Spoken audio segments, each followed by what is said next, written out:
Madame, Monsieur, bonsoir. Amis Corse, dans un instant, vous allez pouvoir découvrir un nouvel épisode du feuilleton Le Trésor des Hollandais avant de prendre connaissance des nouvelles de votre région avec les actualités régionales.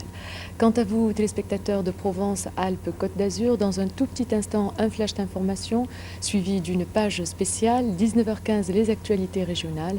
Et c'est à 19h35 que vous verrez le deuxième épisode de votre nouveau feuilleton, Fortune.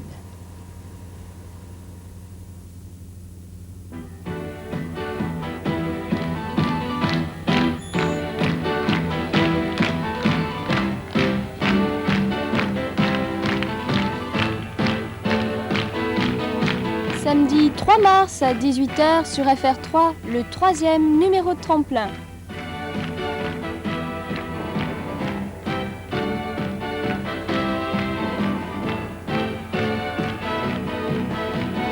Vous y découvrirez une dizaine de jeunes espoirs, tous originaires de notre région.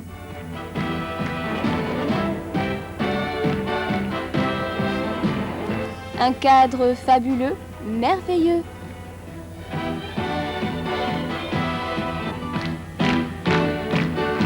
Ne manquez pas le rendez-vous mensuel d'FR3 Marseille avec la chanson.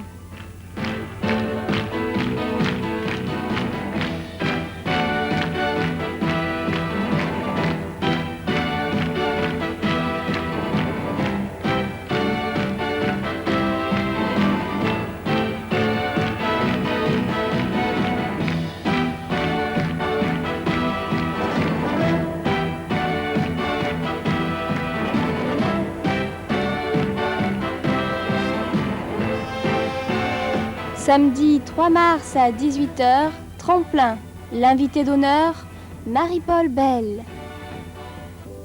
Depuis je suis à la mode, je me rôde dans les lits de Saint-Germain, c'est divin, je fais partie de l'élite, ça va vite, et je me donne avec joie, tout en faisant du yoga, je vois les films d'épouvante, je m'en vante, c'est rentré par la main du voisin, me sachant original, je cavale, j'assume ma libido, je vais draguer en vélo, mais quand je suis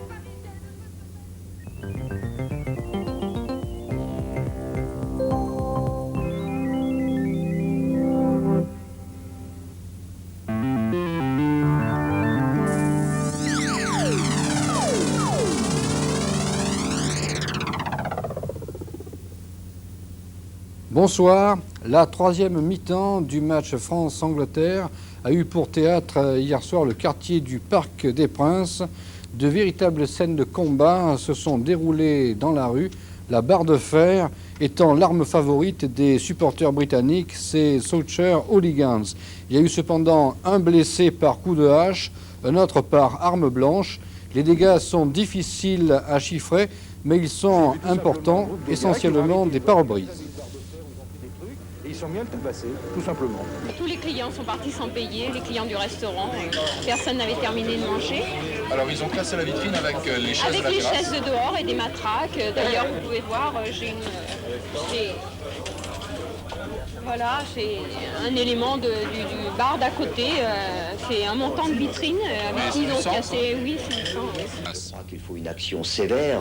Peut-être que la fédération anglaise ne puisse pas permettre d'avoir de tels supporters, donc de ne pas permettre les groupes, et puis peut-être les empêcher d'entrer dans un stade.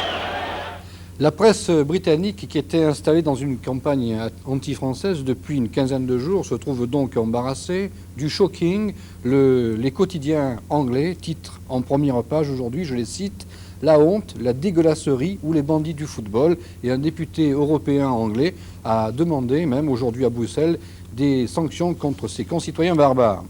Au chapitre économique et social, la construction navale va réduire sa capacité de production du tiers, a annoncé le secrétaire d'État à la mer. Le ministre a refusé d'indiquer le nombre de suppressions d'emplois à attendre après cette baisse de production, mais a souligné que le dossier de la navale bénéficiera de mesures sociales exceptionnelles prévues dans le cadre des restructurations industrielles. Selon Force ouvrière, il y aurait 3325 suppressions d'emplois dans la navale. Négociation aussi aujourd'hui à Paris avec les routiers. Le gouvernement propose aux routiers des mesures pour la déduction de la TVA sur le gazole et un nouveau relèvement des tarifs au 1er juin. D'autre part, une réunion extraordinaire des ministres européens des Transports aura lieu le 22 mars. Citroën, selon le syndicat FO, la direction fait état dans un document d'un sureffectif global de près de 6000 personnes. Et puis des manifestations de viticulteurs de l'Aude après un procès au cours duquel étaient jugés 4 membres d'un commando qui avaient déversé le contenu d'un camion transportant des bouteilles de vin de la communauté européenne. Incident au tribunal, puis dans le département où les agriculteurs ont mis à sac quelques édifices publics. Dans la fonction publique, 4 fédérations de fonctionnaires ont appelé séparément à une grève le 8 mars prochain. La CGT et la FEN à 24 heures pour le 8 mars, FO 48 heures les 8 et 9 mars. Manifestation à Paris des salariés du secteur bancaire. Selon les syndicats, 50 000 à 60 000 emplois sont menacés dans les 3 prochaines années dans les banques. La grève des routiers a fait perdre plus de 1100 milliards de lire à l'économie italienne. Et puis un autre aujourd'hui autour de Draguignan, où les employés de l'entreprise Ciocca ont manifesté pour exiger la libération de leur PDG, impliqué dans une affaire de corruption de fonctionnaires. Football, le sport cette fois pour terminer ce journal, les buts de la France face à l'Angleterre. Il réfléchit et cherche Alain Giresse. Cherche la tête de Platini. Voilà, superbe Chilton cette fois, n'y peut rien. On le revoit, vu du sol, le talent de Giresse, plus l'efficacité de Platini, Duxbury lobé et le premier but de l'équipe de France, un but magnifique, salué par une ovation du public. Platini, hier, portait le maillot bleu d'une équipe enfin retrouvée. Les photographes ont compris, un cliché assuré, celui du deuxième but, maître d'œuvre, bien sûr, pour l'équipe de France. 26 fois Platini a marqué avec les tricolores. Le record de Juste Fontaine, 27 buts, sera sans doute battu au prochain championnat d'Europe. Il ouvre son pied droit, feinte la lucarne gauche et tire du grand art. Le public, cette fois, le reconnaît. Platini est chaudement applaudi, mais sinon, certains sifflets. Voilà, puis pour terminer, l'arrivée du quartet de Vincennes aujourd'hui, 6, 19, 1 2. À 19h15, vos actualités régionales avec à Marseille, Claude-Paul Pajard. Bonne soirée à tous.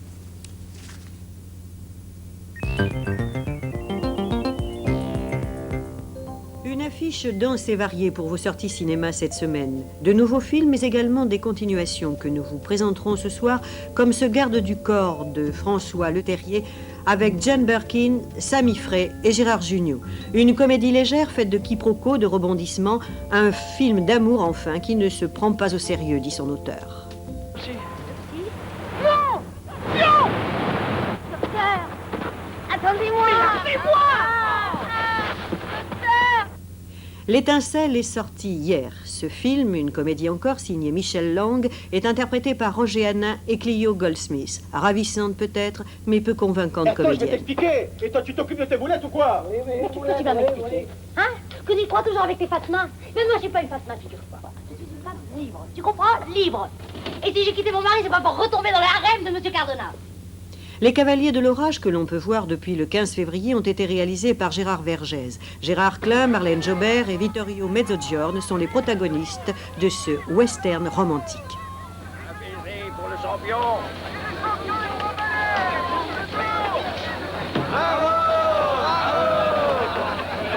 Pourquoi le champion? Parce que j'ai battu celui qui avait le titre. Bravo. C'était pas sorcier. Barbet Schroeder a réuni pour les tricheurs Jacques Dutronc et Bulogier. L'univers du jeu, avec tout ce que cela comporte, un univers qui va faire basculer le joueur dans celui de la triche. C'est ça. Miami. On vient à tout prix un nouveau casino à Miami. On peut partir demain. Non. Quoi? Non, j'en ai assez. Tout ce qu'on gagne en trichant, on le repère en jouant. Film attendu et dont on a déjà beaucoup parlé, Star 80 de Bob Fosse, qui semaine sur les écrans de la région. Francis Esposito est allé le voir pour vous, ainsi que Gorky Park de Michael Apted.